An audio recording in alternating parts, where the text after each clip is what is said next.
Your average electric bill jumped from $142 to $156 in a single year. Same house, same habits. That was May 2024. By May 2025, the opposite of savings had arrived. This is not about your behavior. It is about the price per unit being quietly raised on you. Every bill is built from 3 layers. The energy charge, cents per kilowatt hour multiplied by consumption. The fixed customer charge, a flat monthly fee regardless of usage. And riders and surcharges, line items that auto-adjust without a full rate case. Most people watch only the total. Utilities count on exactly that. If you'd asked anyone in Sacramento about utility rate regulation back in 2015, they would have told you the system existed to protect consumers from corporate overreach. They had no idea. The mechanism behind your rising bill is not a glitch. It is a formal, legal process called a rate case, and it runs on a track almost perfectly insulated from the people it affects most. Here is how it works. A utility files a request with the State Public Utility Commission, sometimes thousands of pages long, justifying a revenue increase. The commission reviews it. Intervening parties can submit testimony. There are hearings, and then the commission issues an order. Lawrence Berkeley National Laboratory studied outcomes across recent rate cases and found that regulators approved roughly 2/3 of all requested revenue increases. 2 out of every 3 utility asks resulted in a ratepayer paying more. That's the kind of number that makes accountants cry. This is where the story takes a turn nobody expected. The process is not corrupt in the way that word usually implies. The hearings are real. The record is public. But the structural advantage belongs entirely to the utility. They have full-time regulatory affairs departments, attorneys who do nothing but litigate rate cases, and economists who build revenue models that take months to deconstruct. On the other side of that table, the average residential ratepayer has nothing, because they do not know the table exists. Public comment periods are technically open to anyone. In practice, they are used by almost no one outside organized advocacy groups. The utility files, the commission deliberates, the order is issued. And quietly, your per kilowatt hour rate goes up. The only evidence a number buried in a bill you already paid. The Center for American Progress documented that residential electricity rates rose approximately 7% between June 2024 and June 2025. That increase was not driven by customers demanding more power. It was driven by approved rate filings, decisions made in commission dockets that most people will never read. But this wasn't just about rate cases anymore. The money being collected through these approved increases flows into a system where spending decisions are equally shielded from public view. And that is where the next layer of this gets uncomfortable. The clock was already ticking. The average ratepayer just couldn't hear it yet. Every rate increase arrives with a story attached. The story is always reasonable sounding. Aging poles, crumbling substations, storm damage, volatile fuel markets, the promise of a smarter grid. And here is the uncomfortable truth. Most of those stories contain real facts. The problem is not the facts inside the story. The problem is what the story leaves out. Start with grid modernization. Utilities across the country have been filing for billions in infrastructure investment recovery. And those costs get socialized across every ratepayer on the system. A utility installs smart meters or upgrades transmission lines. The capital cost gets added to the rate base. The rate base earns a regulated return, typically between 9% and 11%, that flows to shareholders. The costs flow to you. The profits stay private. The risk stays with the customer. Fuel adjustment clauses operate on a similar asymmetry, but in real time. When natural gas prices spike, utilities pass the cost through automatically via fuel adjustment mechanisms already in the tariff. No rate case required. Your bill goes up within weeks. But when natural gas prices fall, the savings do not always flow back at the same speed. The adjustment mechanism is structurally faster at collecting than it is at returning. That lag is not an accident. It is a design feature.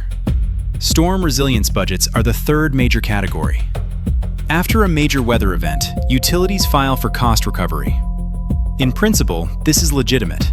But the timeline between the storm and the recovery filing, the markup applied to contractor labor, and the administrative overhead bundled into the filing are almost never scrutinized by the public. The costs get approved and spread across ratepayers over years. Then there is the newest pressure point: data center demand. The explosive growth of artificial intelligence infrastructure is straining power grids in Virginia, Texas, Georgia, and increasingly the Midwest. These facilities draw enormous loads, sometimes equivalent to small cities. In most regulatory frameworks, the investment cost gets socialized across all ratepayers, including residential customers who will never benefit directly from the data center sitting 30 miles away.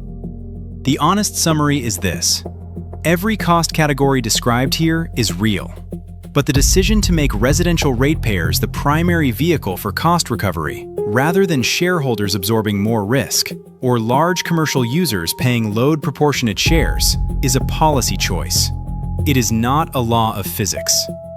It is a choice made inside regulatory proceedings, made the same way, in the same direction, over and over again. The people making those choices are not in your living room when the bill arrives. Picture a household budget as a bathtub with a slow leak. The water level drops a little each month, not enough to notice in a single week, but over 4 years, the tub is measurably emptier. That is what electricity rate increases have done to American household finances since 2021, and the math is specific enough to make the loss impossible to dismiss. In 2021, the average U.S. residential electricity bill ran roughly $120 per month. By 2025, that average has climbed to approximately $156 per month. That is $36 more every single month for the same house, the same appliances, the same usage patterns. Annualized, that gap is $432 per year, extracted quietly, without a vote, without a negotiation, without a single opt-out option available to the person writing the check. And that wasn't even the part that got people angry. The cumulative overpayment across 4 years tells the real story. If you held your usage flat from 2021 through 2025, and millions of households did through conservation efforts and efficiency upgrades, you still paid somewhere between $800 and $1,000 more in total electricity costs over that period than you would have paid at 2021 rates. Every household on the grid absorbed this cost. There was no exemption. Solar.com ran the specific calculation for the most recent annual increase. The 6.7% rate increase from June 2024 to June 2025 alone translates to $13.50 more per month for a household with identical usage. Over 12 months, that is $162 per year, extracted purely by the rate change, not by a single additional kilowatt-hour consumed. Frame that number correctly. $162 per year compounds. If rates continue rising at the pace projected by the Energy Information Administration, the annual extraction grows each year. Each increase builds on the last, and the baseline never resets. This is the structure of a hidden tax. No legislature voted on it. No ballot measure authorized it. No rebate arrives in the spring to offset what was collected in winter. The money moves from household accounts to utility revenue in monthly increments, approved by commissions that most ratepayers could not name, funded by a process that is technically public and practically invisible. The 30% increase from 2021 to 2025 is not a projection. It is the documented outcome of rate cases filed, approved, and implemented across every major utility territory in the country. The household that turned off lights, ran the dishwasher at night, replaced incandescent bulbs with LEDs, that household still paid 30% more. Because the rate moved. and the rate is not something you control. Everything was in place. New Jersey's ratepayers just didn't know what everything was building toward. In 2025, customers of Atlantic City Electric and Rockland Electric opened their bills to find increases of up to 20% compared to the previous year. Not 20% more usage, 20% higher cost for the same usage. The same air conditioning running the same hours. The same refrigerator cycling through the same days. The mechanism behind that spike is specific. New Jersey operates a partially deregulated electricity market. The Board of Public Utilities sets supply rates through competitive auctions, designed to introduce market efficiency into electricity pricing. When wholesale energy markets spike, those auction results translate directly into retail supply rates. The utility is not absorbing the market volatility. It is passing it through, by design, to the residential customer. This is not a glitch in the system. It is the system working exactly as designed. The deregulation model was sold to consumers as a path to lower prices through competition. What it also delivers, in volatile market years, is direct exposure to wholesale price swings that regulated rate customers in other states never feel. Run the math on a New Jersey household using 700 kilowatt hours per month. At a 20% rate increase, that household pays roughly $25 to $30 more per month than the previous year. Over 12 months, that is $300 to $360 more per year. For the same air conditioning, the same refrigerator, the same lights. New Jersey is not an outlier in the sense of being uniquely mismanaged. It is a preview. States with deregulated supply markets expose their residential customers to price volatility that regulated states smooth out. But smoothing has a cost too. Neither model fully protects the residential customer. Both models ultimately make the household the shock absorber for a system built around utility revenue stability. The New Jersey case makes visible what is usually invisible: the direct line between wholesale energy market conditions and the number printed on your monthly bill. Most ratepayers have no idea that line exists. They see the total. They feel the increase. They have no framework for understanding why. That absence of understanding is not accidental. It is the condition under which the system operates most smoothly, for everyone except the person paying the bill. The Energy Information Administration does not write dramatic headlines. It publishes tables, forecasts, projection ranges. And buried inside those tables for 2025 and 2026 is a number that should be getting far more attention than it is. The EIA's 2025 forecast puts the average residential electricity price at 16.8 cents per kilowatt hour, up approximately 2% from 2024 in nominal terms. That sounds modest. 2% sounds like rounding error. But 2024 was already elevated relative to 2023, which was elevated relative to 2022, which was elevated relative to 2021. The 2% sits on top of a compounding stack of prior increases, and the 2026 projection makes the trajectory clearer. For 2026, the EIA projects residential electricity prices reaching 18.02 cents per kilowatt hour.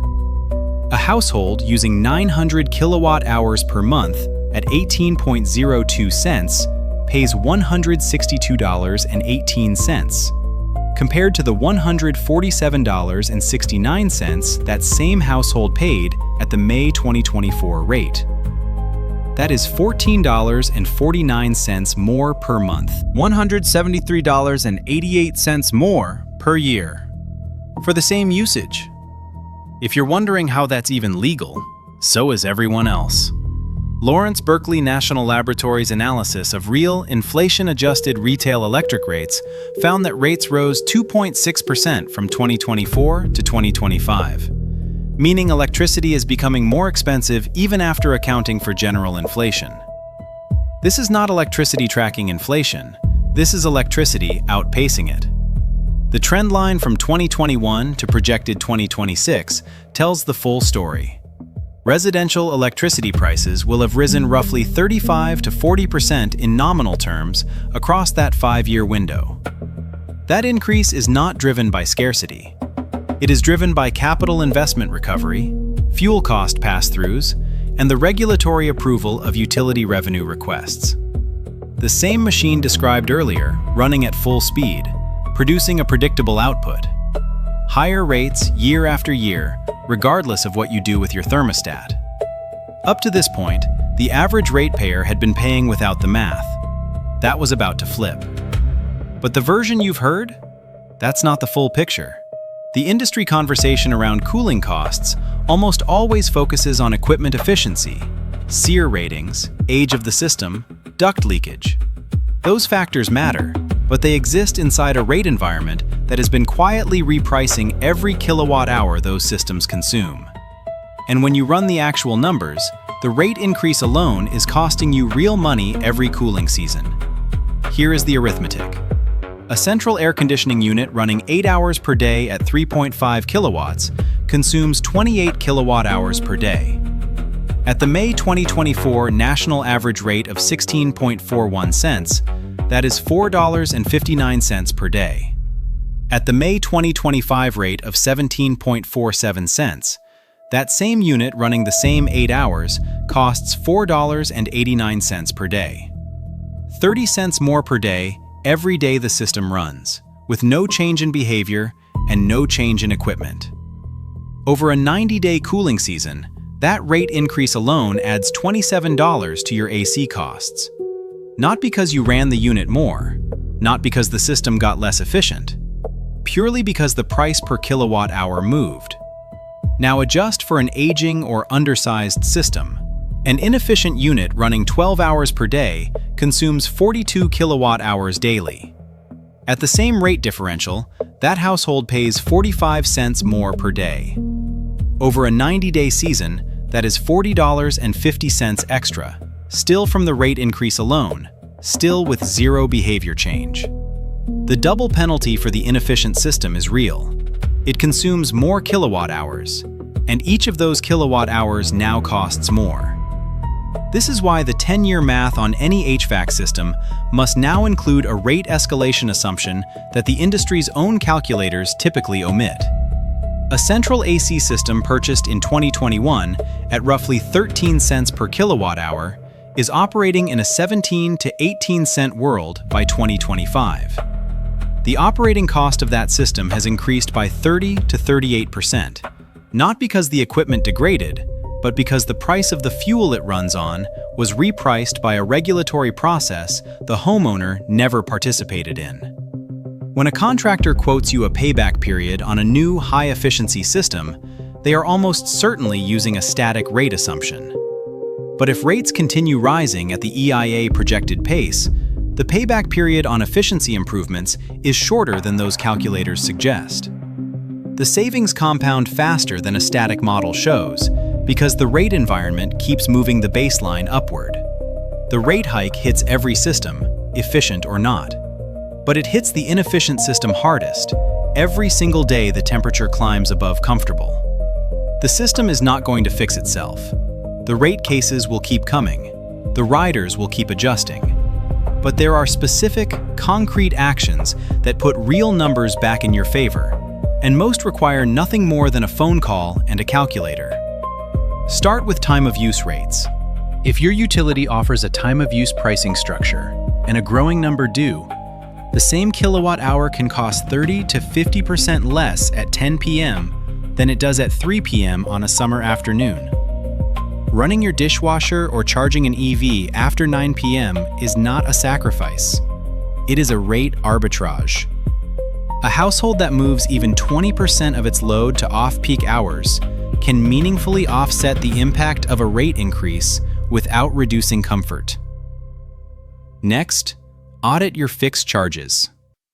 If your utility collects a $20 fixed customer charge per month, That $240 per year leaves your account regardless of usage. For a low-consumption household, that fixed charge dramatically inflates your effective per kilowatt-hour cost above the advertised rate. A household using 400 kilowatt-hours per month at 17 cents pays $68 in energy charges.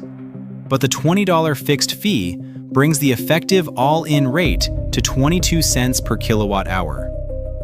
That changes the math on solar, battery storage, and efficiency investments significantly. Know your actual effective rate, not the headline rate. Demand a full bill breakdown. Utilities are legally required to itemize charges. Call your utilities customer service line and ask for a line-by-line explanation of every rider and surcharge. Ask what each one funds, when it was last adjusted, and whether it auto-adjusts or requires a rate case. Most people never ask, which is precisely why these line items stay invisible. Participate in rate cases. Every state public utility commission maintains a public docket of pending rate filings. These dockets are searchable online. You can file comments and challenge the assumptions inside a utility's revenue request. Your comment may not stop a rate increase, but a docket with 10,000 public comments looks different to a commissioner than a docket with 12.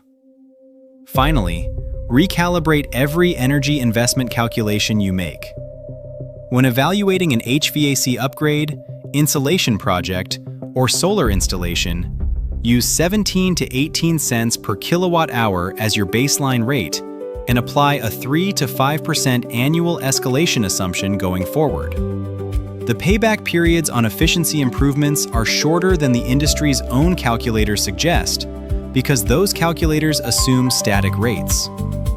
The rate environment is not static. It has not been static for 4 years, and the EIA's own projections say it will not be static for the next 2. The math is on your side once you know how to run it. The system counts on you not running it. And this is the part where things stopped being funny. Pull all the numbers together, and the picture is not complicated. It is just uncomfortable. The average U.S. residential electricity rate rose 6.1% between August 2024 and August 2025. The average monthly bill climbed from $142 to $156. For identical usage, that rate change cost the average household $162 more per year. Relative to 2021, residential electricity costs are now roughly 30% higher on flat or near-flat consumption. And the EIA projects the average rate reaching 18.02 cents per kilowatt hour by 2026, compounding every prior increase. And somehow, it gets worse. Because the system producing these outcomes is not broken, it is functioning exactly as designed. Utilities file. Regulators approve roughly 2/3 of what is requested. Households pay. And at no point in that chain is anyone directly accountable to the person opening the bill on a Tuesday evening, staring at a number that went up again for reasons they cannot identify. The leverage you have is the math. Knowing your current per kilowatt hour rate, the actual rate, including fixed charges and riders, and knowing the forecast trajectory puts you ahead of the vast majority of ratepayers who absorb these increases without understanding their source. Here is the specific action. Go to your utility's website and find the current rate schedule. It is a public document, usually under a tab labeled Tariffs or Rates. Find the per kilowatt hour energy charge. Find the fixed customer charge. Find the list of riders and surcharges. Then pull your last 12 monthly bills and calculate what you actually paid per kilowatt hour, all in. That number is your real effective rate. It is the number that has been rising, and it is the number that determines whether every energy investment you consider actually pencils out. The number you find is the number you are fighting. Next, we take that rate number and run it through the real 10-year cost of keeping an aging AC system versus replacing it. And the industry's standard payback calculator is wrong. You did not use more power. The price was raised on you. That distinction is where every smart energy decision starts. The system counts on you not running the math. Now you know how. Click the video on screen to see exactly how that changes the 10-year math on your AC system.